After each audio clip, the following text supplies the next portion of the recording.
Lewandowski keting, Lewandowski keting Men aytyapti. degan narsa aytmoqchi edim birinchi taymdan keyin Barselona kapiga, lekin Lewandowski ikkinchi taymda albatta shu heyt qilib chiqqanimdan keyin o'ziga keladi. Hasta la vista, baby.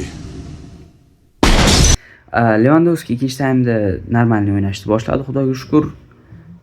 O'zi umuman o'yin anchagina o'ziga qaytdi. Barselona futbolchilari miyasiga yetib kelib yutqizayotgani va 4 ta gol urib tashlashdi. Rafinha dahshat, Olmo, Doniyor Olmayev o'ziga qaytishni boshladi. That's what I'm talking about. This shit means something to me, man. Boshqa futbolistlar ham anchagina yaxshi. Va yana bitta narsa do'stlar, bu o'yinda Joan Garcia ham dahshat o'ynadi. Raisa. To'g'ri bitta xato qildi, ana golda, lekin undan tashqari Kapingaga anchagina yaxshi ataka qilyapti.